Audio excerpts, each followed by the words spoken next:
এই জগৎ এবং পরের জগতে কোনো বাধা বিপদ আসে না।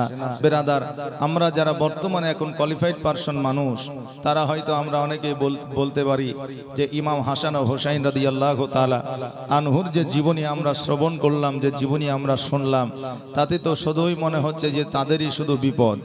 জি, তাতে তো মনে হচ্ছে তাদেরই শুধু বিপদ, কিন্তু না, আমার আল্লাহ পাক রব্বুল আলামিন বলেন যে পৃথিবীর মধ্যে কোনো মানুষ যখন বিপদে আপদে রোগে বালা মুসিবতে পড়ে, ওটা তাদের জন্য বিপদ নয়, আমি আল্লাহ আমার তরফ থেকে তাদের জন্য ওটা পরীক্ষা। জোরে বলেন সুবহানাল্লাহ। আমার পরীক্ষায় যারা পাশ করে যায় তারা সর্ব জায়গায় পাশ করে যায়। জোরে বলেন সুবহানাল্লাহ। অতএব বাবাজি ভাইরা, আজকে আমাদের রোগ বালা মুসিবত হলে আমরা দুর্বল হব না। আল্লাহর তরফ আল্লাহর প্রতি আমাদের ভরসা উঠে যাবে না। আমরা কোনো রকম ভাবে আল্লাহকে দোষারোপ করব না। যদি দোষারোপ করতে যাই, যদি আমাদের কোনো আল্লাহ তরফে কোনো রকম ভাবে ভরসা উঠে যায়, আমরা ঈমান হারা হয়ে যাব। বাবা, ঈমান আনা কঠিন দায়, ঈমানকে টিকিয়ে রাখা কঠিন দায়। ঈমান আপনার অন্তরে রাখা অত সহজ নয়। বেরাদার, আজকে আমরা ইবাদত উপাসনা যেইভাবে মনে করি যে আমাদের খুবই সহজ, কিন্তু ইবাদত উপাসনা অত সহজ আমাদের জন্য নয়। বেরাদার মিল্লাত ইসলামিয়া, তাই আমরা এখন বর্তমানে যারা মসজিদে যাই, মসজিদে যাওয়ার পরে 2 মিনিট, 5 মিনিট, 7 মিনিট, 10 মিনিট বা 15 মিনিট বা তারও চাইতেও হয়তো বেশি যখন আমরা মসজিদে থাকি, জুম্মার দিনে হয়তো দেখা যায় যে আমরা প্রায় 1 ঘন্টা মতো লেগে যায়। আমাদের নামাজ আছে, তারপরে খুতবা আছে, তাকরির আছে, সেক্ষেত্রে অনেকটা সময় আমাদের অতিবাহিত হয়ে যায়। তা আমরা যদি মসজিদে বসি, আমাদের অনেক সময় অনেকের ঘুম চলে আসে। আমরা যখন দেখি যে 1 ঘন্টার বেশি হয়ে গেছে, তখন আমরা ইমাম সাহেবকে বলি যে ইমাম সাহেব, আপনার খুতবাটা একটু ছোট করিয়েন, খুতবাটা বড় হয়ে যাচ্ছে, বক্তব্যটা ছোট করিয়েন, বক্তব্যটা বড় হয়ে যাচ্ছে। এইরকম আমরা অনেক মুসল্লি আছি যারা ইমাম সাহেবকে আমরা বলে থাকি। কিন্তু বাবা, আমরা যখন কোনো চায়ের দোকানে, যখন কোনো তাসের আড্ডায়, যখন কোনো আপনার মদের আড্ডায়, যখন কোনো আপনার জুয়ার আড্ডায়, যখন কোনো আমরা গল্প গুজবে, যখন কোনো আমরা খারাপ জায়গায় সময়টাকে অতিবাহিত করি, আমাদের 2 ঘন্টার জায়গায় যদি 4 ঘন্টা পার হয়ে যায়, তবুও আমাদের মনে কিছু বলে না। কিন্তু ভালো জায়গায় যখন যায়, তখন আমাদের মনের অবস্থা ঠিক থাকে না। বেরাদার মিল্লাত ইসলামিয়া, আজকে আমাদের যখন খোদার ঘর মসজিদে যায়, আমাদের সময় অতিবাহিত হয় না, মনে হয় অনেকটা সময় হয়ে গেছে। কিন্তু পৃথিবীর মধ্যে যখন আমরা অন্যান্য জায়গায় যখন সময় ব্যয় করি, 1 ঘন্টার জায়গায় 2 ঘন্টা যদি চলে যায় আমাদের, তখন কিন্তু মনের মধ্যে কিছু হয় না। আজকে আমরা যেই জীবনী শ্রবণ করতেছি, আজকে 7ম রাত্রি অতিবাহিত হবে। অতএব আজকে 7ম রাত্রি কমপ্লিট হয়ে যাবে। বাবাজি ভাইরা,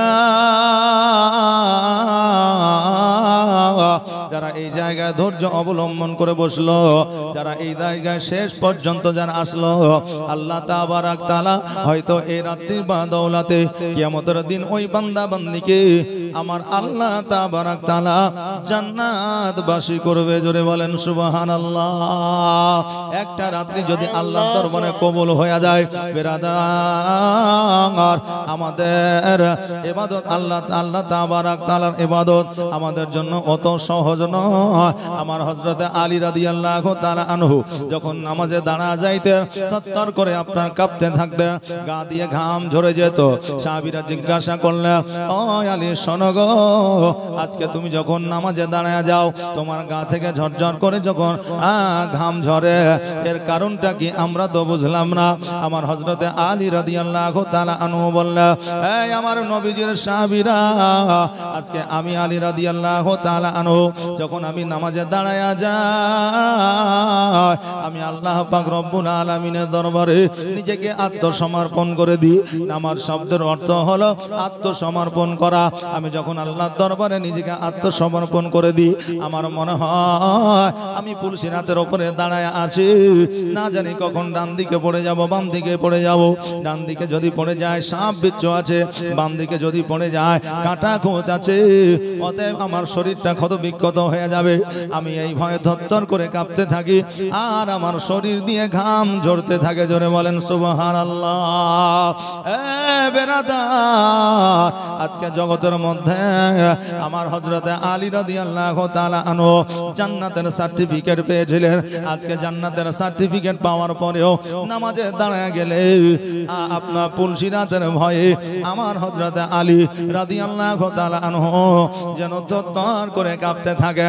আজকে বাবাজি ভাইরা, আমরা জগতের সামান্যতম, আমরা নবীর উম্মতি হইয়া মসজিদে নামাজ পড়তে গেলে 5 মিনিটের জায়গায় 7 মিনিট যদি হয়ে যায় আমাদের মনের অবস্থা ঠিক থাকে না। আল্লাহুম্মা সাল্লাল্লাহু সাইয়্যিদিনা মাওলানা মুহাম্মদ। বাবাজি ভাইরা, আজকে আমরা মসজিদে গেলে আমাদের জমি জায়গার কথা মনে পড়ে। আজকে আমরা মসজিদে গেলে আমাদের দোকানের কথা মনে পড়ে। আজকে আমরা মসজিদে গেলে দুনিয়াবি কথা মনে পড়ে। আর আমার হযরতে আলী রাদিয়াল্লাহু তাআলা আনহু যখন নামাজে দাঁড়ায় যাইতেন পৃথিবীর কথা মনে থাকতো না। জোরে বলুন সুবহানাল্লাহ। আমার হযরত আলী রাদিয়াল্লাহু তাআলা আনহু যুদ্ধের ময়দানে গিয়েছেন। যুদ্ধরত অবস্থায় আমার হযরত আলী রাদিয়াল্লাহু তাআলা আনহুর জাং মুবারকে আপনার একখানা তীর লেগেছে। তীরখানা যেন এই পার থেকে ওই পার আপনার হয়ে গেছে, অর্ধেক অর্ধেক যেন হয়ে গেছে। এবার সকল সাহাবীরা ওই তীরখানা বাহির করার যেন চেষ্টা করে, কিন্তু এত যন্ত্রণা, এত ব্যথা বেদনা ওই তীরখানা যেন আপনার বার করতে দেয় না। আমার আল্লাহ তাবারক তাআলা ডাক দেয়া বলে, হাবিব, আমার হযরত আলী রাদিয়াল্লাহু তাআলা আনহুর এই তীরখানা এই সময় বাহির করা তো দূরের কথা, কিয়ামত পর্যন্ত বাহির করা যাবে না। কিন্তু আমার হযরত আলী রাদিয়াল্লাহু তাআলা আনহু যখন নামাজে দাঁড়ায়া যাবে ওই তীরখানাকে বাহির করা তোমাদের জন্য আসান হয়ে যাবে। অতএব হযরত আলী যখন নামাজরত হবে, নামাজরত অবস্থায় ওই তীরখানা বাহির করবে। আমার হযরত আলী রাদিয়াল্লাহু তাআলা আনহু যখন বাবা নামাজে দাঁড়ায় গেলে ওই তীরখানাকে আপনার বাহির করে নিলে, আর তীরখানাকে যেমন বাহির করলে তীরের সঙ্গে যেন আপনার গোস্ত পর্যন্ত ছিঁড়ে চলে আসলো, দরদর করে যেন রক্ত বাইর হয়। আমার হযরত আলী রাদিয়াল্লাহু তাআলা আনহু ওই তীর বাহির করা জানতে পারলেন না। নামাজ শেষে আমার হযরত আলী রাদিয়াল্লাহু তাআলা আনহু বললেন, ও নবীর সাহাবীরা, আমার জাং মুবারক থেকে তোমরা কি তীরখানা বাহির করেছো? বলে হ্যাঁ। আলী রাদিয়াল্লাহু তাআলা আনহু বলে, তীরখানা তোমরা যখন বাইরে করেছো আমি হযরতে আলী খোদার কসম করে বলি আমি এক চুল পরিমাণ জানতে পারি না। জোরে বলেন সুবহানাল্লাহ।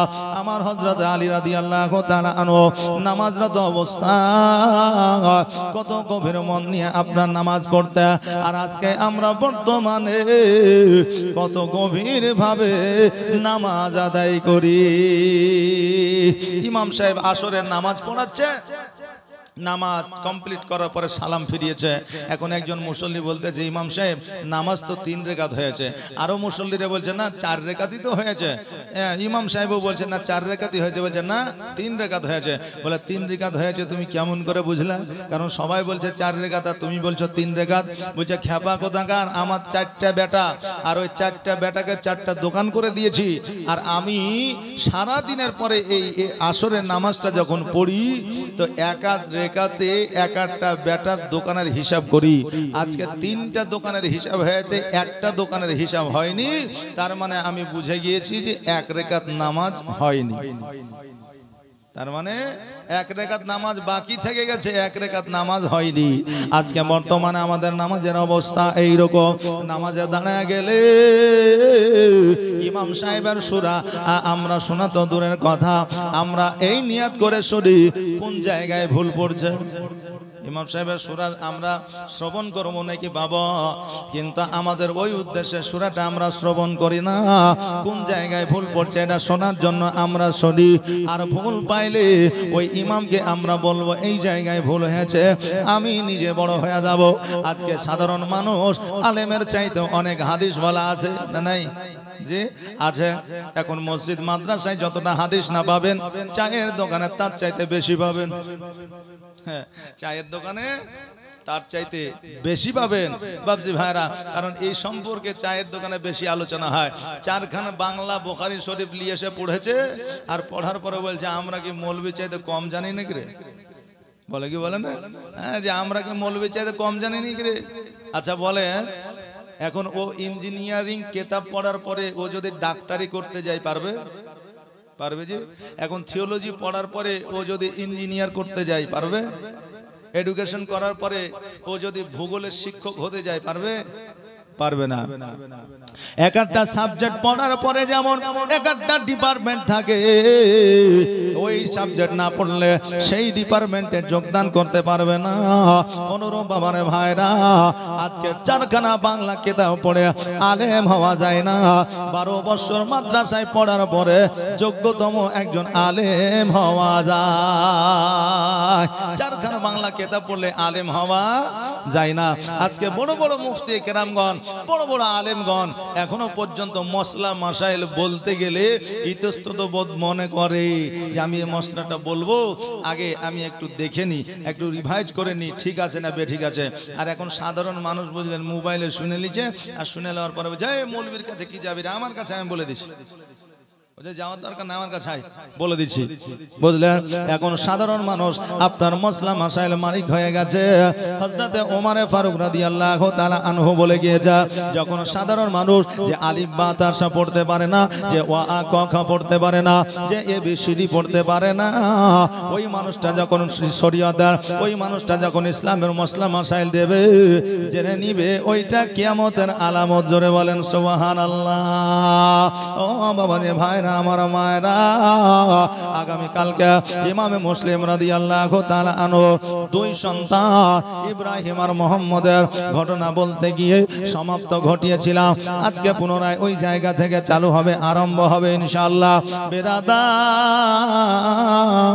ওই 2 সন্তান গাছের উপরে চেপে আছে। এই জন্য একদিকে একজন মহিলা পুকুরে এসেছে পানি নেওয়ার জন্য।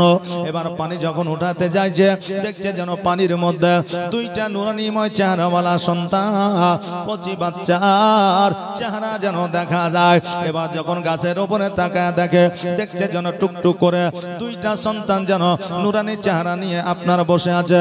বাচ্চা 2টা একে অপরকে বলে, ভাই রে আমাদের আর ছাড় নাই, ছাড় না, আমাদের মনে হয় আর মদিনা যাওয়া হবে না, এই জন্য যাওয়া হবে না। আজকে আমরা লুকায়া থাকলাম, কিন্তু মানুষ আমাদের দেখে ফেলল। আজকে ইয়াজিদের দরবারে হয়তো আমাদের পৌঁছায় দিবে। ও বাবাজি ভাইরা, ওই 2 বাচ্চা যেন একে অপরে যেন আপনার জড়ায় ধরে কান্না করতে আরম্ভ করলে, ওই মহিলা বলতেছে, ও বাচ্চা তোমাদের বাড়ি কোথায়, তোমাদের ঘর কোথায়, তোমার আব্বার নাম কি? তোমাদেরকে তো এই জায়গায় জীবনে কোনোদিন দেখি না, অতএব তোমরা বাচ্চা ছেলে গাছের উপরে কেন চেপে আসো? তোমরা জমিনের মধ্যে নেমে আসো। ও বাচ্চা আর দেরি করিও না। বাচ্চারা বলল, ও মা জননী, আমরা 2 জন বাচ্চা, এই এলাকার নয়, এই শহরের নয়, এই গ্রামের নয়। আজকে যে ইমামে মুসলিম রাদিয়াল্লাহু তাআলা আনহুকে কুফার মধ্যে শহীদ করে দেওয়া হয়েছে, আজকে আমরা 2 জন তিনারি সন্তান, আজকে ইয়াজিদ আমাদের খোঁজ করতেছে। অতএব মা জননী, আজকে আপনার কাছে করজোড়ে অনুরোধ, আজকে আমাদেরকে ইয়াজিদের কাছে পৌঁছায় দিয়েন না, আজকে ইয়াজিদের হাওয়ালে আমাদেরকে দিয়েন না। ওই মহিলা বলল, বাচ্চারে আমি তোমাদের চেহারা দেখিয়া আমি বুঝে গিয়েছি, জেনে গিয়েছি যে তোমরা আর জগতের সাধারণ সন্তান নও। তোমাদের চেহারা দেখে বোঝা যায় তোমরা হলে আওলাদে রাসূল। অতএব শোনো গো, আমি যার বাড়িতে কাজকর্ম করি, আজকে তার যে বিবি আছে, যে একজন মহিলা আছে, সে হলো আহলে বায়াতের ভক্ত, সে হলো নবী প্রেমিক। অতএব তার কাছে তোমাকে পৌঁছায় দিব, আর তার কাছে তোমাকে পৌঁছায় দিলে ওই আল্লাহর বান্দি তোমাদেরকে অবশ্যই মদিনায় পৌঁছায় দিবে, অবশ্যই তোমাদের মদিনায় পৌঁছায় দিবে। অতএব গাছের উপরে আর থাকিও না, আসো তোমাদেরকে নিয়ে যায়। ওই মহিলা ইব্রাহিম মোহাম্মদ দুই সন্তানকে নিয়ে গেলেন, নিয়ে যাওয়ার পরে বাড়িতে আপনার খাওয়া দাওয়া করালেন। এবার ওই মহিলা বলল, তোমরা একটু আরাম করে নাও, একটু বিশ্রাম করে নাও, আর ঠিক সময় যখন হবে, সময় মতো তোমাদেরকে কুফা থেকে মদিনায় পৌঁছায়া দিব। রাত্রি হয়ে গেল, রাত্রি হয়ে গেল, রাত্রিতে আর মদিনা পাঠানো গেল না। সকাল হয়ে গেল, আর সকাল হয়ে যাওয়ার পরে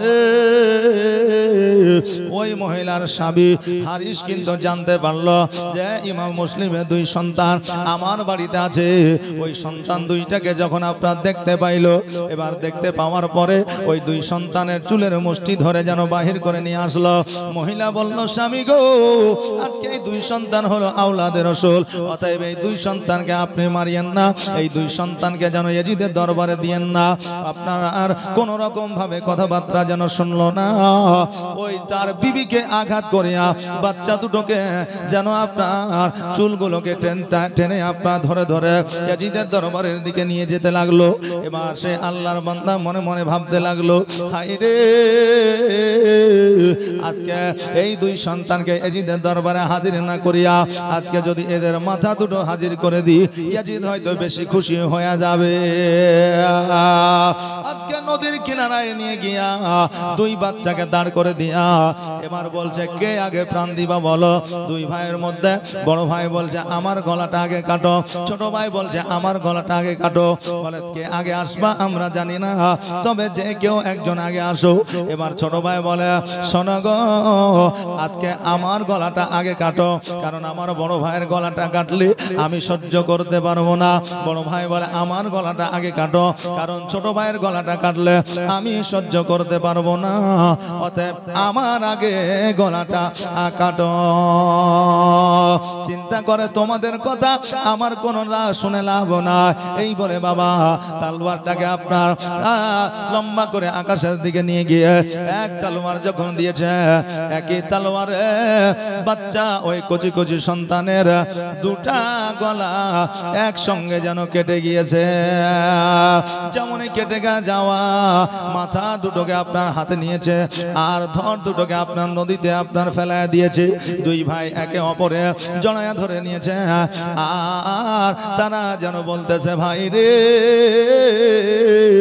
ইমাম হোসেনকে খবর দেওয়া হলো না, কুফায় আসিবেন না, এই কথা বলা হলো না, আর দুনিয়ায় থাকায় অবস্থায় মদিনায় যাওয়া হলো না। আজকে এই নদীর স্রোতে, আজকে এই পানির মধ্য দিয়া চলো নবীর দেশে মোরা চলে যাই। তোমরা নবীর দেশে চলো না, জিয়ারতে ওই মদিনা, স্বপ্নে আমি দেখি সোনার মদিনা, স্বপ্নে আমি দেখি সোনার মদিনা। তোমরা নবীর দেশে চলো না,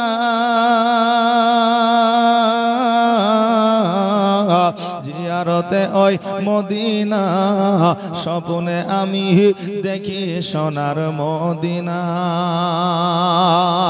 আমার নবী নূরের ছবি, দো জাহানের নূরের নবী, আর সেই নবীকে দেখার তরে মন মর হয় দিবানা, স্বপ্নে আমি দেখি সোনার মদিনা।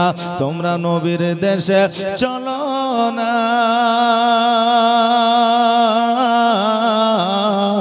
জিয়ারতে ওই মদিনা, স্বপ্নে আমি দেখি সোনার মদিনা,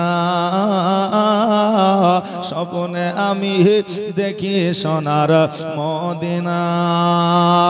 দুই ভাই বলে ভাই রে জগতে থাকা অবস্থা আজকে সোনার মদিনায় যাওয়া হলো না, আজকে পানির মধ্য দিয়া আমার নবীর দেশে যাব সোনার মদিনা। এইদিকে দুটা মাথা লইয়া এজিদের দরবারে হাজির হয়েছে। এজিদের দরবারে হাজির হওয়ার পরে এজিদকে বলল আমার মা উপহার আমাকে দিয়ে দাও, কারণ আমি দুইটা মাথা নিয়ে এসেছি। এজিদ বলল শোনো রে, আমি চেয়েছিলাম বাচ্চা দুটোকে, তুমি তাদের মাথা দুটো নিয়ে এসছো, অতএব আমার কথার বাইরে তুমি কাজ করেছ, এই জন্য তোমাকেও মৃত্যু দণ্ড দেওয়া হলো। সৈন্যদেরকে ডাকিয়া বলল সৈন্যরে এরও ধর থেকে মাথাটা আলাদা করে দে। ও বাবাজি ভাইরা, আজকে নবী বংশ আওলাদের রাসূলকে যারা কষ্ট দিয়েছে, দুঃখ দিয়েছে, ব্যথা দিয়েছে, বেদনা দিয়েছে, জগতের মধ্যে আমার আল্লাহ তাবারক তাআলা এমন তাদেরকে আপনার শাস্তি দিয়েছে, জগতের মধ্যে তারা বুঝে গিয়েছে, তারা মান সম্মান নিয়ে জগৎ থেকে বিদায় নিতে পারে না। আজও পর্যন্ত যারা আমার রাসূলের শানে যারা বেয়াদবি করে, আজকে আওলাদের রাসূলের শানে যারা বেয়াদবি করে, তাদের সুরাত চেহারা দেখলে বোঝা যায় যে এরা জগতের মধ্যে মানব রূপে পাকা শয়তান বসবাস করে। চেহারা দেখলেই বোঝা যায়। আহলে সুন্নাত ওয়াল জামাতের মানুষের চেহারা দেখবেন তো উজ্জ্বল চেহারা, নুরানিময় চেহারা, আর যারা বাতিল ফেরকার মানুষ আছে তাদের চেহারা দেখবেন তো দেখেই মনে হবে যে এরা একবারে পাকা ওয়াহাবির দালাল।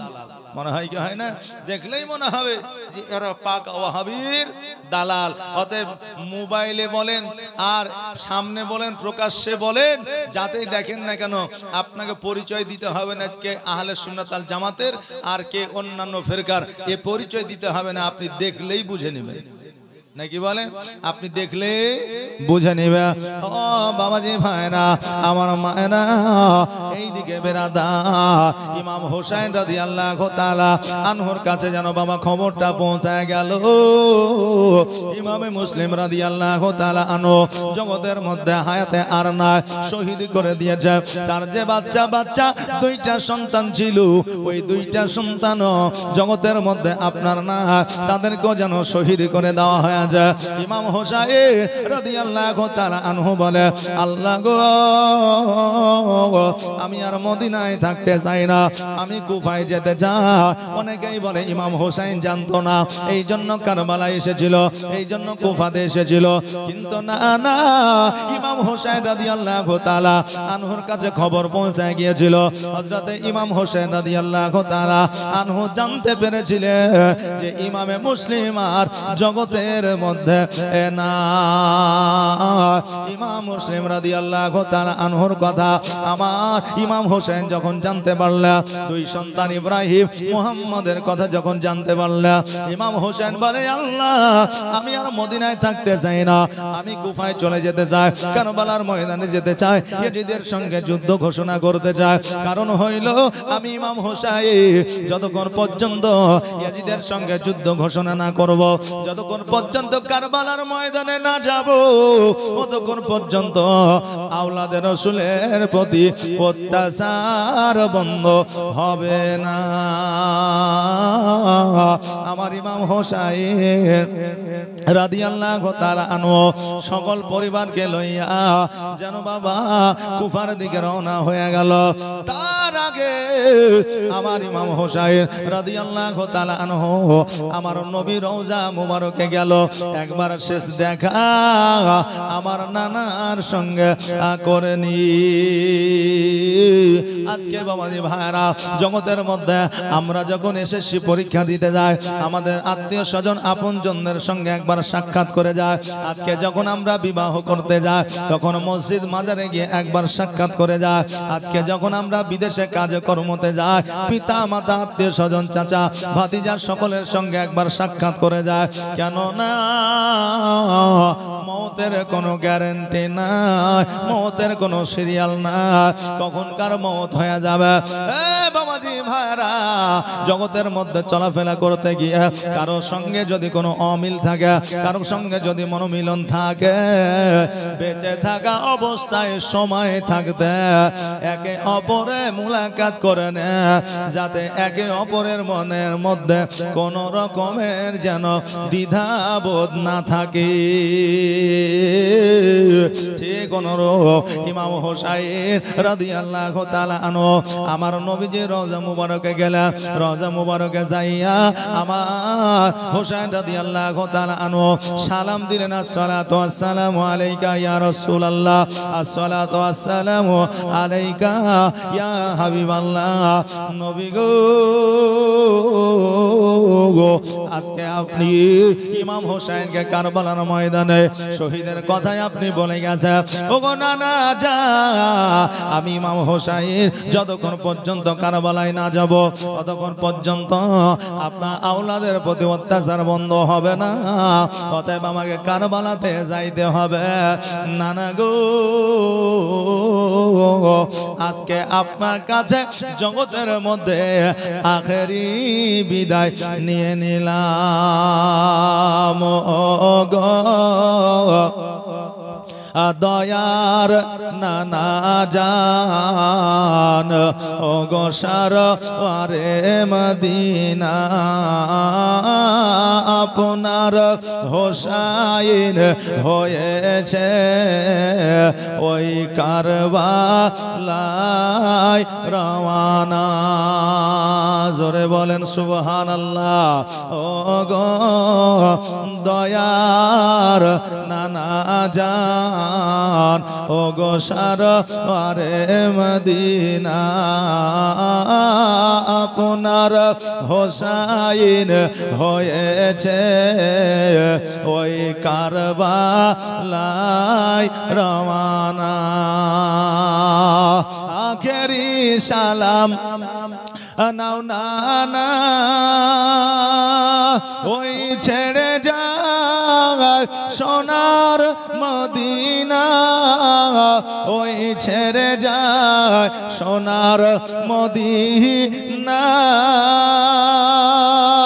প্রাণ ভরে দেখে নাও নানা, প্রাণ ভরে দেখে নাও নানা, দেখা যে আর হবে না। ও গো দয়ার নানা জান, ও গো সারওয়ারে মদিনা, ওই ভাইজান ইমাম হাসান ছিল আমার জানের জান, ছিল আমার জানের জান, সে যে চলে গিয়াছে, সে যে চলে গিয়েছে, একা আর ভালো লাগে না। ও গো দয়ার নানা জান, ও গো সারওয়ারে মদিনা, আপনার হোসাইন হয়েছে ওই কারবালায় রওয়ানা। ওই দিন ইসলামের খাতিরে ওই কোরআন বাঁচাবার তরে, ওই কোরআন বাঁচাবার তরে, খোদার রাহে কাটাবো, খোদার রাহে কাটাবো আমার এই গলা খানা। ও গো দয়ার নানা জান, ও গো সরওয়ারে মদিনা। হোসেন বলে না না গো, আর মদিনায় ফিরে আসা হবে না, কারণ নবী আপনি বলেছেন আমি হোসেন কারবালার ময়দানে শহীদ হয়ে যাব। বাবাজি ভাইরা, আজকে জগতের মধ্যে কেউ যদি জানতো মোটর সাইকেল বার করে, বাইক বার করে যদি কালিয়াচক যাইতে যাইতে রাস্তার মধ্যে অ্যাক্সিডেন্ট হয়ে মারা যাব, এই কথা যদি জানতে পারে ওই মানুষটা আর বাইক নিয়ে কালিয়াচক যাবে না। যাবে? কোন ট্রেন যদি উল্টা যাবে বুঝতে পারে ওই ট্রেনে কি চাপবে না। সামনে বিপদ আছে, এই বিপদ জানার পরে ওই জায়গায় যাবে না। কোন বাড়ি উল্টিয়া যাবে, এই কথা শোনার পরে ওই বাড়ির মধ্যে কেউ প্রবেশ করবে না। কিন্তু না না, আমার ইমাম হোসেন রাদিয়াল্লাহু তাআলা আনহু উনি জানতে কারবালার ময়দানে শহীদ হয়ে যাব, কারবালার ময়দান থেকে আমি ফিরবো না। তবুও আমার ইমাম হোসেন রাদিয়াল্লাহু তাআলা আনহু আমার নবীর কাছ থেকে বিদায় নিয়ে আমার কারবালা কুফার দিকে যেন রওনা হয়ে গেলেন। আমার ইমাম হোসেন রাদিয়াল্লাহু তাআলা আনহু আপনার রাস্তা দিয়ে চলতে আরম্ভ করলেন। রাস্তা দিয়ে চলতে চলতে যখন বাবা সন্ধ্যা হয়ে আসলো, এবার সন্ধ্যার দিকে রাত্রিবেলায় কোথায় যাব, কারণ আমার সঙ্গে মহিলারা আছে, আমার সঙ্গে বাচ্চা বাচ্চা ছোট সন্তানেরা আছে। এই রাত্রিবেলা এই জায়গায় তাম্বু একটা গাড়বো, আর এই তাম্বুর মধ্যে রাত্রি অতিবাহিত করব। আগামীকাল সকালবেলা কুফার মধ্যে প্রবেশ করব। এবার রাত্রিবেলা যখন বাবা তাম্বু গাড়তে আরম্ভ করেছে, যখন একটা ঘুচে আপনার মরুভূমির মধ্যে দিয়েছে, ওই মরুভূমি থাকিয়া যেন রক্তের ফোয়ারা বাহির হইতেছে। জোরে বলুন সুবহানাল্লাহ। আমার ইমাম হোসেন রাদিয়াল্লাহু তাআলা আনহু উনি বললেন, আল্লাহ গো, আমার আর কোথাও যাওয়া হবে না, কারণ আমার নবীজি যে আলামত আমাকে দিয়েছে ওই আলামত আমি পেয়ে গেছি। আমার নবীজি বলেছে, হোসেন শেষ সময় যখন আসবে রে, যেই কারবালার ময়দানে তুমি শহীদ হইবা, ওই কারবালা পর্যন্ত রক্তাক্ত হইয়া থাকবে। আল্লাহ, আজকে আমি কারবালায় পৌঁছে গেছি। এবার বাবাজি ভাইরা তাম্বু যখন আপনার সম্পূর্ণ করলে, সবাই মিলে আপনার ঘরের মধ্যে প্রবেশ, আপনার ওই তাম্বুর মধ্যে প্রবেশ করে আছে। এমত অবস্থায় ইয়াজিদের লোকেরা হাজির হইল, হোসেনকে ডাক দিল, হোসেন তুমি আর কুফার দিকে যাও না, এই জায়গায় আর থাকিও না, তুমি সোনার মদিনায় চলে যাও। কেন না, আজকে হোসেন তোমার উপর মায়া করে দয়া করে বলতেছি, কারণ ইয়াজিদের মন মানসিকতা ভালো না, আজকে তোমাকে শহীদ করবে বলে আজকে তোমাকে চিঠি দ্বারা পত্র দ্বারা ডেকেছে। ও হোসেন, আর দেরি করিও না, দেরি করিও না, জলদি করে তুমি মদিনায় চলে যাও। হোসেন বলতেছে, শোনো রে ও ইয়াজিদের দলের লোকেরা, আজকে তোমরা আমাকে এখন বলতেছ, আমি আগে থেকে জানি যে ইয়াজিদ আমাকে শহীদ করার চক্রান্ত করেছে। অতএব আমি যখন চলে এসেছি, অতএব আমি হোসেন আর যাব না, তবে তোমার ইয়াজিদকে বলে দাও, তোমাদের রাজাকে বলে দাও, আজকে হোসেন এই জায়গায় ফিরে যাওয়ার জন্য আসে না, আজকে ইসলামকে দণ্ডায়মান করার জন্য এসেছে। ও বাবাজি ভাইরা, এইভাবে যখন আপনার দিনগুলো অতিবাহিত হতে লাগলো, এবার হযরতে ইমাম হোসেন রাদিয়াল্লাহু তাআলা আনহু যেন সমস্ত খাবারগুলো আপনার সমাপ্ত হয়ে গেল।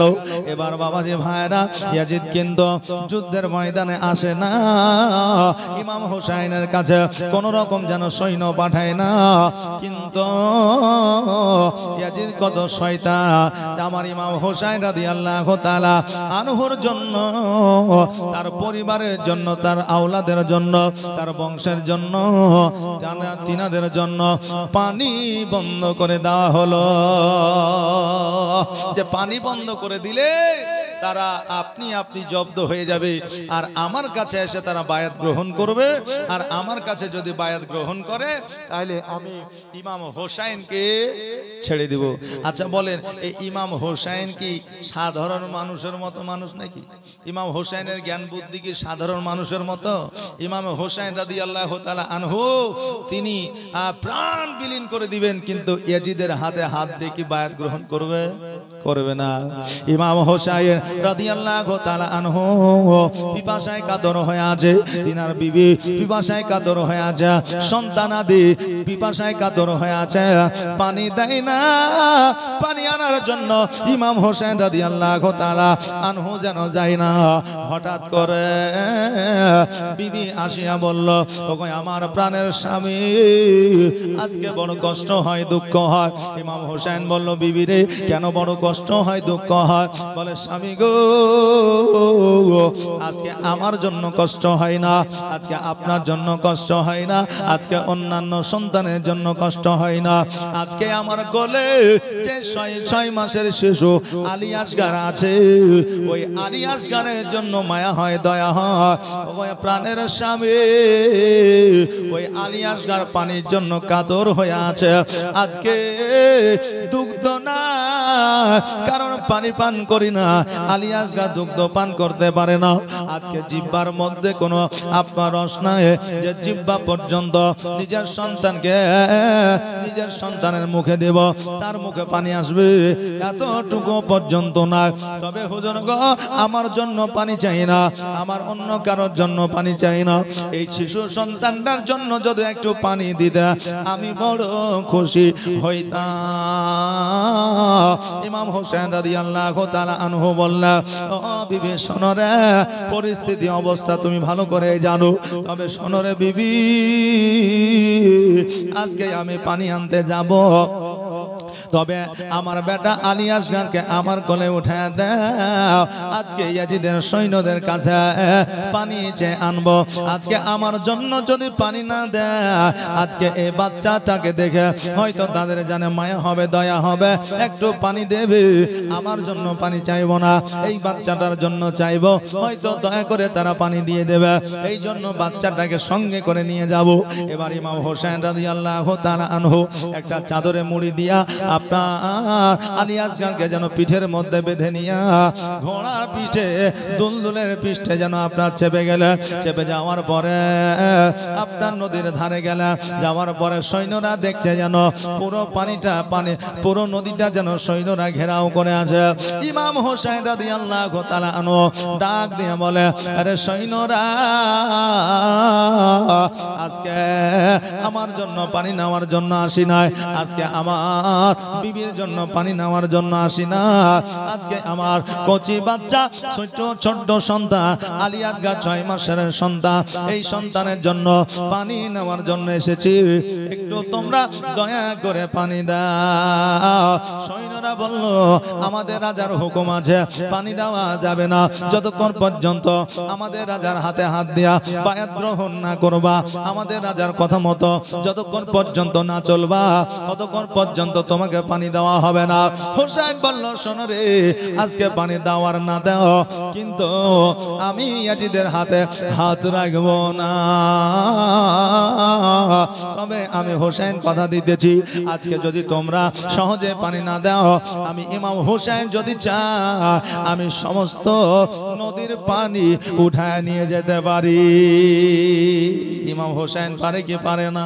পারে, কারণ খাজা মাইনুদ্দিন চিশতি রহমাতুল্লাহ আলাইহি যদি আনা সাগরের পানি যদি একটা লটার মধ্যে নিয়ে নিতে পারে, যদি আল্লাহ তাবারাক তাআলা যদি একজন ওলিকে এত ক্ষমতা দেয়, আমার আওলাদের রাসূল যে নবীজির জানের জান ছিলেন, কলিজার টুকরা, ওই ইমাম হোসাইনের পাওয়ার কত হইতে পারে। হোসাইন রাদিয়াল্লাহু তাআলা আনহু যদি আপনার চাইতে সমস্ত নীল নদের পানি একত্র একত্রিত করবে তিনি পারতেন, কিন্তু অন্য মানুষকে কষ্ট দেব না বলে আমার ইমাম হোসেন রাদিয়াল্লাহু তাআলা আনহু এই দোয়া আল্লাহর দরবারে করে না। আমার ইমাম হোসেন রাদিয়াল্লাহু তাআলা আনহু বলে, তোমরা যদি সহজে পানি না দাও আমি হোসেন জোর করে পানি নেব। এই কথা বলিয়া ইমাম হোসেন রাদিয়াল্লাহু তাআলা আনহু ওই দুলদুলের আপনার লাগামখানা যখন টেনে দিয়েছে, যেমন টেনে দেওয়া ওই আপনার দুলদুল যেন এক লাফ দিয়ে আপনার নদীর মধ্যে আপনার পড়েছে। নদীর মধ্যে যেমনই আপনার যাওয়া আমার ইমাম হোসেন রাদিয়াল্লাহু তাআলা আনহু আপনার হাত দিয়া মশওয়াকের মধ্যে ওই আপনার নদীর পানি যেন বাবা ঢুকায় নিয়ে যায়। পানি যেমন ঢুকায় নেওয়া ইমাম হোসেন রাদিয়াল্লাহু তাআলা আনহু ডাক দিয়া বলে, আরে দুলদুল দেরি নয়, দেরি নয়, আজকে আমরা অনেকদিন পানি পান করি না, তুমিও অনেকদিন পানি পান করো না, অতএব আজকে সুযোগ যখন পেয়েছ পানি তোমার প্রাণ ভরে মন ভরে তুমি পান করে না। দুলদুল যেন পানি পান করে না। ইমাম হোসেন রাদিয়াল্লাহু তাআলা আনহু বলে, দুলদুল রে পানি কেন পান করো না? দুলদুল বলে, ও আওলাদের রাসূল ইমাম হোসেন রাদিয়াল্লাহু তাআলা আনহু আজকে আমার নবীর আওলাদ পানি পান করে না, আজকে ইমাম হোসেনের সন্তান পানি পান করে না, আজকে ইমাম হোসেনের বিবি পানি পান করে না, আজকে খোদ ইমাম হোসেন পানি পান করে না। আমি ইমাম হোসেনের দুলদুল হইয়া আমি কেমন করে পানি পান করতে পারি? আমার দ্বারা পানি পান করা হবে না। একজন জীব, একটা ঘোড়া ইমাম হোসেনকে চিনলো, আর আজকে জগতের মধ্যে আমরা দুই পায়া মানুষ আছি, আল্লাহ যাকে সর্বসেরা করে বানাইলো, আজকে তারা ইমাম হোসেনকে চিনলো না। মনে কোনো রাগ দিবেন না বাবা, আজকে জগতের মধ্যে যখন 10ই মুহররম চলে আসে, 10ই মুহররম যখন আসে তখন আমাদের ঘরের কিছু মুসলমান মানুষেরা দেখবেন ঢোল বাজনা নিয়ে মাতে। আপনাদের দেশে আছে না নাকি? হ্যাঁ, অনেক জায়গায় দেখবেন ঢোল বাজনা বাজায় আর নাচানাচি করে, হাফ প্যান্ট, মাথায় একটা ফিতা, হাতে একটা লাঠি, আর এমন করে লাজবে মনে হবে যে বিরাট ব্যাপার, বুঝলেন না? গায়ে গায়ে ঘুরবে আর লাজবে, ঢোল বাজাবে। শরীয়তে কি এগুলো আছে? এখন ইমাম সাহেব যদি বলতে যায়, বলে ইমামকে তাড়া, বলে হচ্ছে মশলা কি কম জানি নাকি? জি, অনেক জায়গায় হয়েছে। আমারই এক বন্ধু বুঝলেন ভরতপুরে ইমামতি করতো, মুর্শিদাবাদ ভরতপুরে। তা মসজিদে জুম্মাতে বলেছে, খবরদার কেউ ঢোল বাজাবেন না, ঢাক বাজাবেন না, আর হাফ প্যান্ট পরে নাচানাচি করবেন না, এটা শরীয়ত প্রাধান্য দেয় না। এই কথা বলেছে। তখন ওরা তো লাঠি খেলে, তারপরে আপনার ঢোল বাজায়, সবকিছুই করে। তা এখন দেখছে মৌলবি তো বাধা দিচ্ছে, এই জন্য ও দাঁড়িয়ে বুঝলেন বলে দিয়েছে, ইমাম সাহেব আপনি এই কথা বললেন, আপনি বাইরে আসেন, আপনার ব্যবস্থা হয়েছে, ডাইরেক্ট বলে দিয়েছে। এই দেখছে যে আমার তো খবর খারাপ আছে, বেতন সেতন সবকিছু বাদ দিয়ে জুম্মা পড়িয়ে ব্যাগ গুটাইয়া বাড়ি চলে এসছে। ও ভরতপুরে এখন পর্যন্ত যায় না। তাহলে কি অবস্থা আপনি হিসাব করেছেন? যে এখন মৌলভী সাহেবকে অনেকে বলে, মৌলভী সাহেবরা ন্যায্য কথা বলে না। হ্যাঁ, এবার মৌলভী সাহেব কেন ন্যায্য কথা বলে না? জি, মৌলভী সাহেব কেন ন্যায্য কথা বলে না? এক মৌলভী সাহেব ওয়াজ করতে গেছে, ওয়াজ করতে যাওয়ার পরে বলেছে যে মেয়েদের হাতের কোন জিনিসে পুরুষদের থাকা যাবে না, এই মশলা কিন্তু দিয়ে দিয়েছে। আর তখন বুঝলেন পাকা শীতের রাত। এখন ইমাম সাহেব, এখন মৌলভী সাহেব সারা রাত বাড়িতে আছে, একটা সপ দিয়ে বাড়িওয়ালা চলে এসছে। এখন সকাল হয়েছে, চা নাস্তা নিয়ে গেছে, ইমাম সাহেব তো রাগে একবার পটপটে হয়েছে। ইমাম সাহেব, আপনারা মানুষ যে এত কনকনে শীতে একটা ল্যাপ দেননি, একটা র্যাক দেননি, একটা কম্বল দেননি, একটা চাদর পর্যন্ত দেননি, কিছুই দেননি, এই রাতে এত শীতে কি করে রাত পার করা যায়? আপনারা তো, আপনাদের মধ্যে তো মানুষত্ব নাই। এখন তারা বলছে, হুজুর দোষ কি আমাদের না আপনার? তো বলছে তার মানে হলো আপনি বলেছেন যে কোনো মেয়েদের হাতের কাজ যদি কিছুতে থাকে বা মেয়েদের সেলাই করা বস্ত্রতে আপনার থাকা যাবে না কোনো পরপুরুষের। অতএব আমাদের বাড়িতে যত ল্যাপ ক্যাথা বালিশ যা আছে সবই মেয়েদের হাতের, এই জন্য আপনাকে একটাও দিই নাই, সবই মেয়েদের হাতের। তো বাবাজি মশলা মাসাইল কখন দিতে হবে না দিতে হবে এই ইমামরা ভালো করেই বুঝে। কথা বুঝলেন না? এই জন্য ইমামদেরকে বলবেন না যে ন্যায্য কথা বলেন। আরে ন্যায্য কথা বলার মতো আল্লাহ ব্রেন, বুদ্ধি, মানসিকতা তো আপনাকেও দিয়েছে। শুরুটা আপনি করেন নাকি বলেন? শুরুটা আপনি করেন। এই কিছুদিন আগে আমাদের মুখ্যমন্ত্রী একটা কথা বলেছিল। কি কথা? আমাদের সবারই জানা আছে। কথাটা হলো এই যে পুরাণ কোরআন সব কিছু শেষ হয়ে যাবে, কিন্তু আমার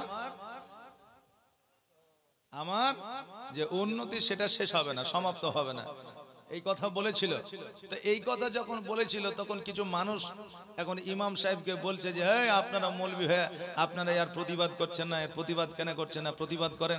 আরে মৌলবি ইমাম ওরই কি শুধু একাই এই ধর্মে ঠিক এলে বসে আছে নাকি? তুমিও তো মুসলমান, প্রতিবাদ যদি করতে হয় তুমিও করো। কিছু কিছু ইমাম মসজিদে প্রতিবাদও করেছে, আর যখন প্রতিবাদ করেছে তখন বুঝলেন আপনার পাটাপাটি হয়ে গেছে। এই ইমাম তো তাইলে কংগ্রেসের হয়ে গেছে, এই ইমাম তো তাইলে সিপিএম এর হয়ে গেছে, এই ইমাম তো তাইলে অমকের হয়ে গেছে। এই জন্য বলছে, কথা বুঝলেন না?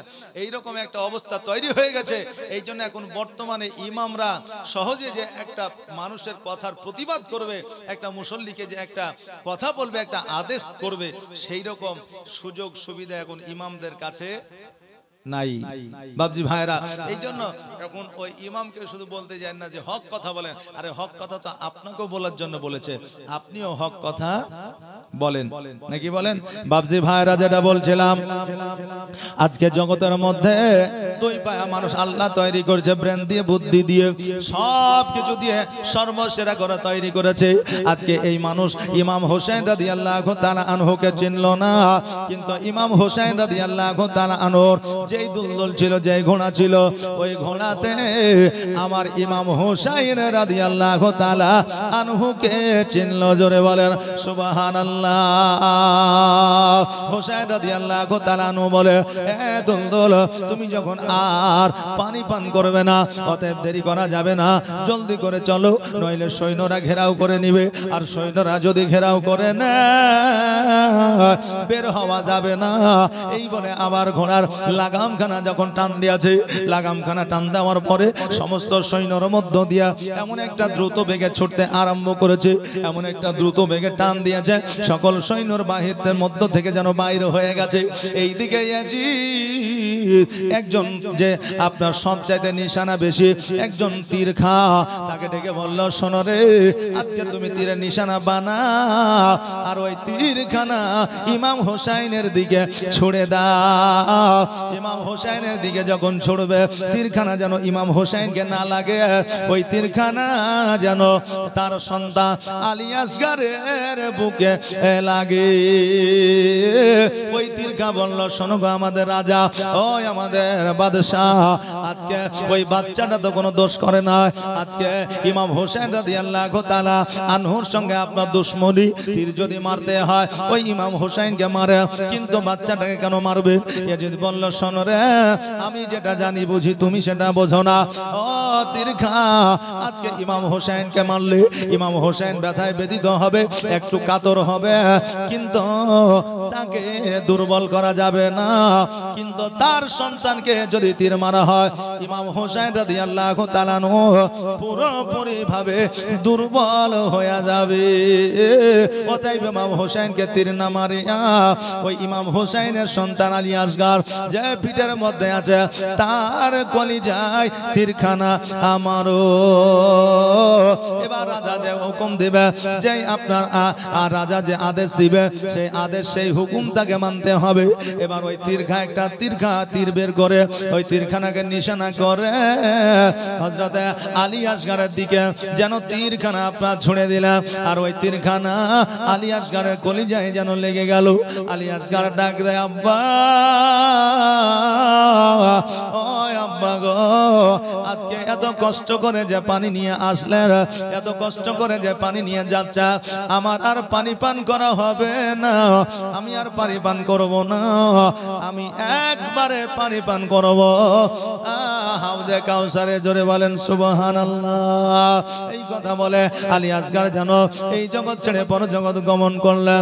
সকলে একবার আওয়াজ দিয়ে পড়েন, ইন্না লিল্লাহি ওয়া ইন্না ইলাইহি রাজিউন। বোন, ও বাবা যে ভাইরা আমার মায়েরা, আজকে বাবা ইসলাম অতি সহজে আসে নাই।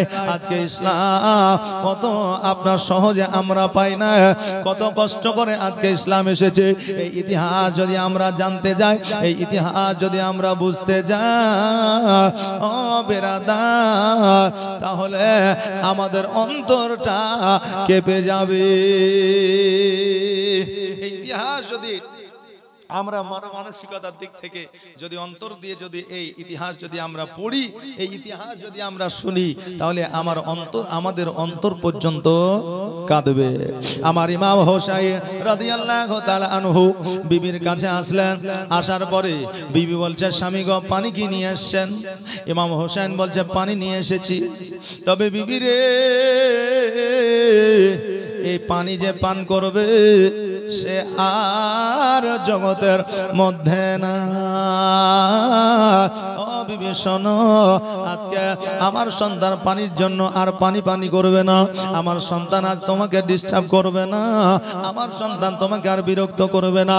সন্তানের জন্য পানি আনার জন্য আর নদীর তীরে যাইতে হবে না, কারণ আমার সন্তানকে আমার আল্লাহ তাবারাক তাআলা হাউজে কাউসারের পানি পান করাইবে। মা জননী অঝর নয়নে কান্না করতে আরম্ভ করলেন, কারণ শৈশবকালে সন্তান যদি মায়ের ইন্তেকাল করে যায়, ওই মায়ের মতো ব্যথা, ওই মায়ের মতো দরদ জগতের আর কেউ পায় না। একজন সন্তানকে জগতের আলো দেখানোর জন্য ওই মাকে কত কষ্ট করতে হয়, খাবার থেকে বিরত থাকতে হয়, আপনার কর্ম থেকে বিরত থাকতে হয়, আজকে আপনার আনন্দ থেকে বিরত থাকতে হয়, আজকে মনের ইচ্ছা থেকে বিরত থাকতে হয়। কত কষ্ট করে ওই সন্তানকে জগতের আলো দেখায়। আজকে ওই সন্তান যদি মা বাবাকে ছেড়ে যায়, ওই মা বাবা অতি দুর্বল হয়ে যায়।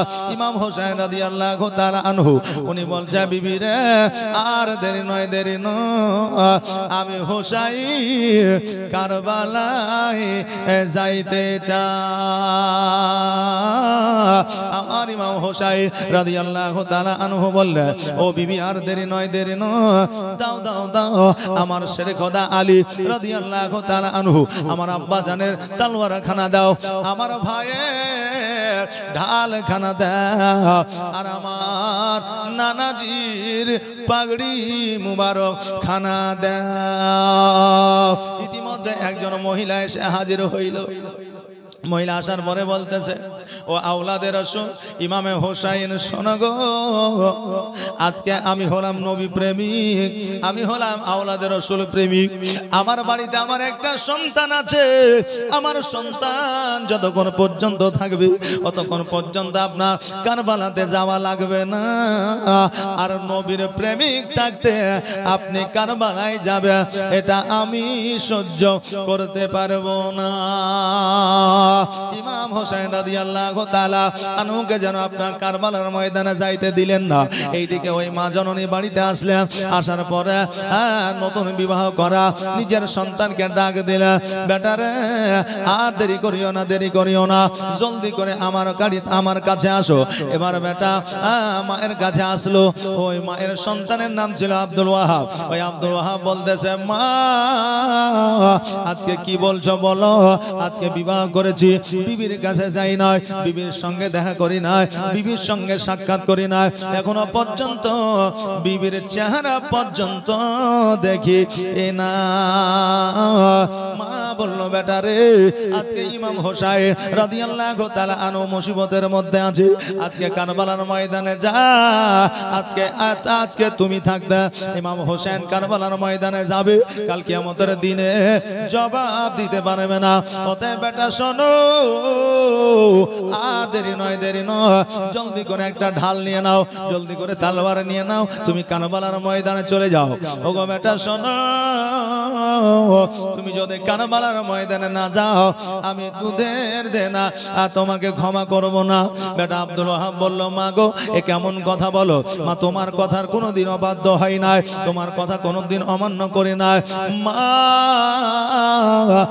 যাই হয়ে যাক না কেন তুমি কারবালার ময়দানে যেতে বলেছো, আমি আর দ্বিধাবোধ মনে করব না, আর কিঞ্চিত পরিমাণ দেরি করব না।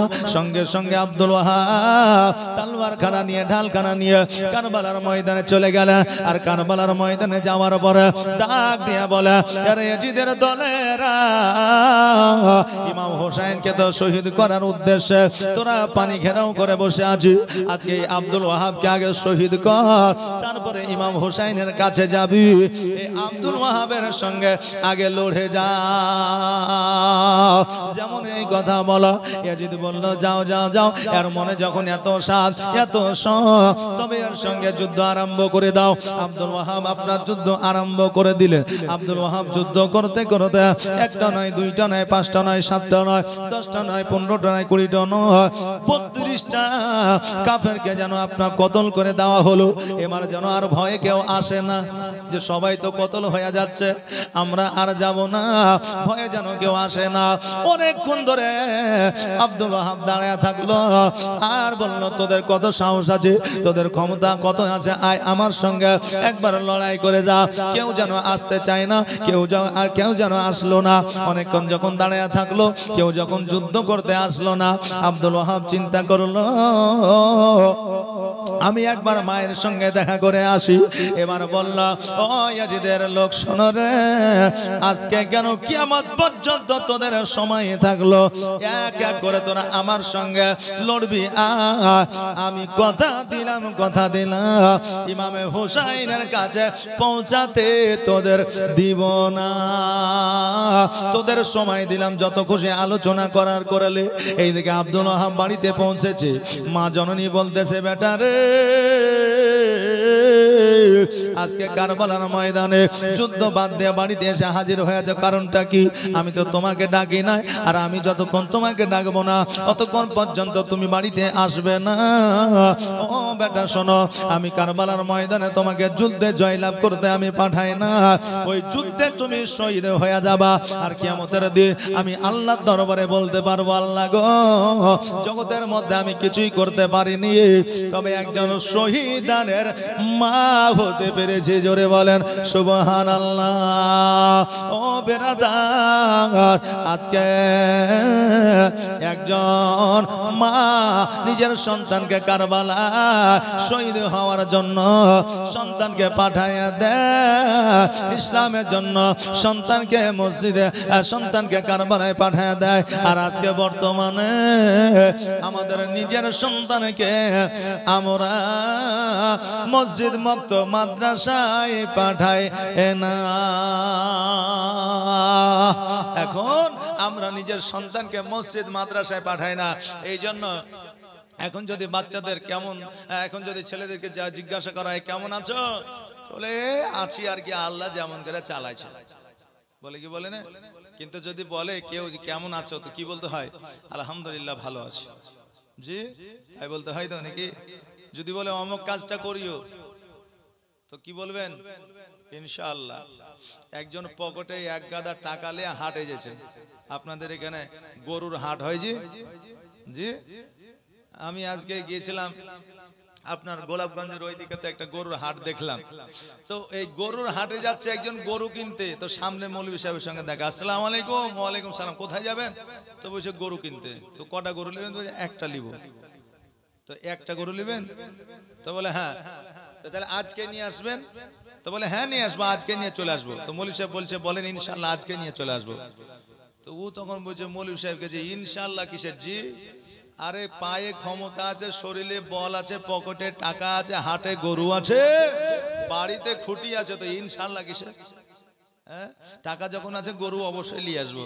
এখন ইমাম সাহেব বলছে যে যখন বলবে না তখন আর বলার কি আছে? ইমাম সাহেব তার জোর করে কাউকে বলাতে পারবে না। এখন ইমাম সাহেব চলে গেল মসজিদে, ও গেল হাটে। হাটে যাওয়ার পরে বুঝলেন গরু দেখতে দেখতে দেখতে দেখতে একটা গরু পছন্দ হয়েছে। এখন পছন্দ হওয়ার পরে বলছে দাম কত? তো বলছে এত দাম। বলছে এত দামে তো হবে না, তো এই দাম করেন। অনেক কথাবার্তা হওয়ার পরে যাই হোক গরুওয়ালা রাজি হয়েছে। তো বুঝে কই ভাই দাও, টাকা দাও। এখন পকেটে হাত দিচ্ছে তো টাকা আর নাই, মানে পকেট মারে লিয়েছে। এখন ও বলছে ভাই টাকা তো নাই। এখন গরুর মালিক 2-4 ঘুষি দিয়েছে, দেওয়ার পর বলছে তোমার কাছে টাকা নাই, তুমি এতক্ষণ ধরে আমার সাথে মস্করা করছো, এতক্ষণ আমার গরুটা বিক্রি হয়ে যেত না। ওকে 2-4 ঘুষি লাগিয়ে দিয়েছে। এখন ও কিন্তু বিকেল বেলাতে বুঝলেন মুন্ডা খারাপ করে ঠুট ফুলাইয়া মুখখানকে নিচু করে চলে এসছে। এখন ইমাম সাহেব দেখছে যেহেতু গরু আনতে গেছে খালি হাতে কেন, ওকে জিজ্ঞাসা করছে যে ভাই কি ব্যাপার, গরু কই? তো বলছে গরু কিনা হয়নি ইনশাল্লাহ। তো গরু কিনা হয়নি মানে? তো বলছে টাকা চুরি হয়েছে ইনশাল্লাহ। তো কে টাকা লিয়েছে? তো বলছে চোরে চুরি করে লিয়েছে ইনশাল্লাহ। তো বলছে এত ইনশাল্লাহ বলছেন কেন? তো বলছেন যে আপনি বললেন ইনশাল্লাহ বলার জন্য, আমি বললাম না আত্ম অহংকারে। আমি বললাম পকেটে টাকা আছে, হাটে গরু আছে, শরীরে শক্তি আছে, বাড়িতে খুঁটে আছে, অতএব ইনশাল্লাহ বলার কি দরকার? তো এই ইনশাল্লাহ বলিনি, এই জন্যে আমার টাকাও চুরি হইলো, মায়েরও খাইতে হইলো। তা আমি আজকে থেকে ইনশাল্লাহ বলা আর বন্ধ করব না। এখন মৌলভী সাহেব বলছে যে আপনার ঠোঁটটা ফুলে কেন? তো বলছে খুব মারিয়াছে ইনশাল্লাহ। জি, ইনশাল্লাহ বলা আর বন্ধ হয়েছে না। তো মানুষ যখন আপনার ঠেকবে তখন শিখবে, কথা বুঝলেন না? হ্যাঁ, তো এই বাচ্চাদেরকে মসজিদে পাঠাবেন, কিছু ইসলামিক কালচার শিখবে। মাশাআল্লাহ বেরেলি শরীফের মতো আপনাদের এখানে কিছু সিস্টেম আছে। যেমন বেরেলি শরীফে আপনার মসজিদে মসজিদ রাখা হয় আলেমকে, এবং ইমামও রাখা হয় আলেমকে। এবং ওখানে যে আপনার মানুষের চলাফেরার আপনার যে রীতিনীতি গতি আপনাদের এলাকাও তাই। কারণ আমি আজকে 6 দিন আপনাদের এখানে থাকলাম, কিছু না কিছুতে একটু অবশ্যই বুঝতে পারলাম, নাকি বলেন? একটা মানুষ যদি 2 ঘন্টা 5 ঘন্টা একটা গ্রামে থাকে, তো ওই গ্রামের যে আবভাব অনেকটাই বুঝতে পারে। কথায় একটা বাক্য আছে যে মানুষের মুখ দেখলে দেশের বার্তা পাওয়া যায়, বলে কি বলে না? যে মানুষের মুখ দেখলে দেশের বার্তা পাওয়া যায়। তবে খুব সুন্দর, আমাকে খুব ভালো লাগলো যে আপনাদের দেশে আলেম মুয়াজ্জিন এবং আলেম ইমাম আমাদেরই এলাকার, আমাদেরই গ্রামের এবং আমাদেরই সাথী একজন আপনাদের এই গ্রামে মুয়াজ্জিন আছেন, যিনি আফফান আলী সাহেব। উনি ছোট থেকেই খুব মানে ভালো, আমাদের অনেক জুনিয়র, ছোট থেকেই খুব ভালো কথাবার্তা চলাফেরা, আমরা ছোট থেকে আমরা তাকে দেখেছি। আপনাদের গ্রামে আছে। এখন সাধারণ মানুষ বোঝেন, রিটায়ার্ড পারসন মানুষ যার দাঁত নাই, বুড়া হয়ে গেছে, চলাফেরা করতে পারে না, এখন তাকেও অনেক মসজিদের দায়িত্ব দিয়ে কি করবেন? বয়স শেষে যার তো কাজ কাম নাই, তা আজানটা 5 ওয়াক্ত দিয়েন, লোকজন পাওয়া যাচ্ছে না। আর ও যখন আজান শুরু করছে হাইয়া আলাইহিস সালাম, মানে উচ্চারণ ঠিক না। খায়রুল মিনান নাউমের জায়গায় বুঝলেন, ও প্রতিদিন ভোর রাতে খায়রুলকে ছাড়া আবার আজানই হয় না। ভোর রাতে আসসালাতে খায়রুল মিনার নাউম, বুঝলেন না? মুয়াজ্জিনের মান ও শানকে আল্লাহ কিয়ামতের দিন উঁচু করবে। তো এখন আজান যদি সহি সঠিক না হয়, তো ওর মান মর্যাদা উঁচু করবে। জি, মাধ্যমিক পরীক্ষা দেওয়ার পরে সরকার বলে দিয়েছে যে ভালো হাই র্যাঙ্কে পাস করবে, নাম্বারে হাই র্যাঙ্ক নাম্বারে পাস করবে, তাকে ফ্রিতে আপনার অ্যাডমিশন নেওয়া হবে, তার কাছে কোনো টাকা নেওয়া হবে না। এখন আপনি পরীক্ষায় যদি পাসই না করতে পারেন, তা আপনি কি ফ্রি যে আপনার অফারটা সেটা কি আপনি পাবেন? পাবেন না। তা আল্লাহ তাআলা কিয়ামতের দিন মুয়াজ্জিনের মান ও শান উঁচু করবে। তো যার আজান সহি এবং সঠিক হবে, তারই মান ও সম্মান, তার মাথাকে আল্লাহ তাআলা উঁচু করবে। জোরে বলেন সুবহানাল্লাহ। বাবাজি ভাইরা, যেটা বলছিলাম, আজকে নিজের মা সন্তানকে কারবালার ময়দানে পাঠায় দেয়, আর বলছে সন্তান রে, এই আব্দুল ওয়াহাব, আজকে তুমি যেন কারবালার ময়দান থেকে ফিরে না আসো, আজকে কারবালার ময়দান থেকে তুমি যেন ঘুরে না আসো, আজকে কারবালার ময়দানে যেন তুমি শহীদ হয়ে যাও। কারণ হইল আজকে কারবালার ময়দানে তুমি শহীদ হয়ে গেলে আমি কিয়ামতের দিন আল্লাহ তাবারক তাআলাকে বলতে পারবো, আল্লাহ গো, জগতের মধ্যে আমি কিছুই করতে পারি না, তবে আল্লাহ আমি একজন শহীদানের মা হতে পেরেছি। এই কথাটা আল্লাহকে আমি বলতে পারবো। আব্দুল ওয়াহাব বলতেছে, মা গো, আমি ওই কারবালা থেকে ভয়ে পালিয়ে আসি না, আমি কারবালার ময়দান থেকে আমি এমনি এমনি আসি না, মা জননী আমি কারবালাতে যাইয়া যুদ্ধে পারি না এই জন্য আসি না। কারণ মা কারবালাতে যাওয়ার পরে পরে একটা নয়, দুইটা নয়, পাঁচটা নয়, সাতটা নয়, 10টা নয়, 20টা নয়, 32টা ইয়াজিদের সৈন্যকে আমি কতল করে দিয়েছি। মা আমার সঙ্গে কেউ যুদ্ধ করার জন্য আর কেউ আসে না, তবে মা গো, আমার সঙ্গে যখন যুদ্ধ করার জন্য কেউ আসে না, আমি মনে মনে ভাবলাম আমি বিয়ে করেছি, আমার বিবির মোহরার এখনো পর্যন্ত আদায় হয়নি, আমি যে কারবালার ময়দানে যুদ্ধ করতে গিয়েছি আমার বিবি এখনো পর্যন্ত জানে না। অতএব মা আমি একবার বিবির কাছ থেকে একবার আদেশ নিয়ে আসতে চাই, অর্ডার নিয়ে আসতে চাই কারবালার ময়দানে যাওয়ার জন্য। আর আমার বিবির কাছ থেকে মোহরানার টাকাটা একবার ক্ষমা নিয়ে নিতে চাই। আহারে বাবারা, মোহরানার গুরুত্ব কতটা, যে যুদ্ধের ময়দানে যাবে তার আগে বিবির কাছে মোহরানার ক্ষমাটা চাই। আর আজকে আমাদের বর্তমানে বিয়ের সময় আমরা 50,000 51,000 টাকা মোহরানা করেছি, 1,000 টাকা দিয়েছি, বাকি 50,000 টাকা, নাকি বলেন 50,000 বাকি। আজকে ওই বিবিকে এখনো পর্যন্ত মোহরানা দিই নাই। বিবি যদি ক্ষমা না করে কিয়ামতের দিন আপনাকে জবাব দিতে হবে। এই জন্য বিবি যদি আপনার কাছে মোহরানা চাই, ওই মোহরানাটা দয়া করে আপনারা দিয়ে দেবে। আর যদি দিতে না পারে বিবির কাছে একবার চুপটি করে ক্ষমা চাইবে। বিবিরে মোহরানা দিব বলেছিলাম, দিতে পারি না, এর জন্য কিছু মনে করিও না, কিয়ামতের দিন আমাকে ধরিও না, আমাকে ক্ষমা করে দিও। কোনো বিবি স্বামীর কাছে জোর করবে না, আর আপনার দেওয়ার ক্ষমতা আছে তবু আপনি দিবেন না, তবে বিবি মেনে নিবে না।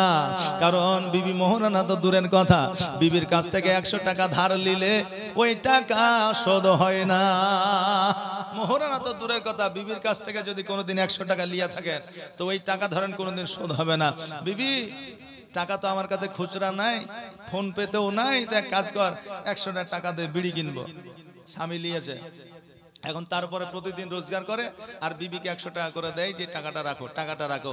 ওই 1 মাস পর্যন্ত টাকাটা লিয়ে রেখেছে, এখন রোজগার নাই, 2-3 দিন টাকা দেয়নি, তখন বিবি বলছে যে কই গো, আমার 100 টাকাটা দাও। তো বলে, হ্যাঁ রে, 1 মাস পর্যন্ত 100 টাকা করে দিলাম, আর তারপরেও 100 টাকা চাইছিস? তো ওগুলো তো এমনি দিয়েছো, আমার কাছে এটা ধার লিয়েছো, ওইটা দাও। মানে ওকে 1 মাস 2 মাস দিলেও আপনার টাকা শোধ হবে না, ও যেটা ধার দিয়েছে। বাবজি ভাইরা, তাই সবার কাছে টাকা ধার লিয়েন, কিন্তু বিবির কাছে টাকা ধার নিলে একটু হিসাব করে লিয়েন। কথা বুঝলেন না? একটু হিসাব করে লিয়েন বাবজি ভাইরা। তা আমার বলার উদ্দেশ্য হলো এটাই, যে মোহরানা যদি বিবির এখনো পর্যন্ত আদায় করতে পারেননি বা করেননি, অতি অবশ্যই বিবির মোহরানাটা আদায় করে নিয়েন। যদি আপনার দ্বারা, আপনার ক্ষমতায় যদি না হয়, বিবির কাছ থেকে চুক্তি করে একটু আপনি ক্ষমা নিয়ে নিয়েন, যে বিবিরে কিয়ামতের দিন আমাকে পাকড়াও করিও না, ধরিও না, যেহেতু তোমার মোহরানা আমি আর দিতে পারবো না। স্বামী আর স্ত্রীতে যদি একে অপরের সঙ্গে আলাপ আলোচনায় যদি আপনার বিবি স্বামীকে যদি বলে যে আমাকে মাফ করে দিও, আর বিবি যদি স্বামী যদি বিবিকে বলে আমাকে মাফ করে দিও, তো এতে কি স্বামী বড় আর বিবি ছোট, বিবি বড় আর স্বামী ছোট, ছোট বড় হয় নাকি? জি জি হয়, বরঞ্চ মহব্বত আরো বাড়ে, নাকি মহব্বত আরো বাড়ে।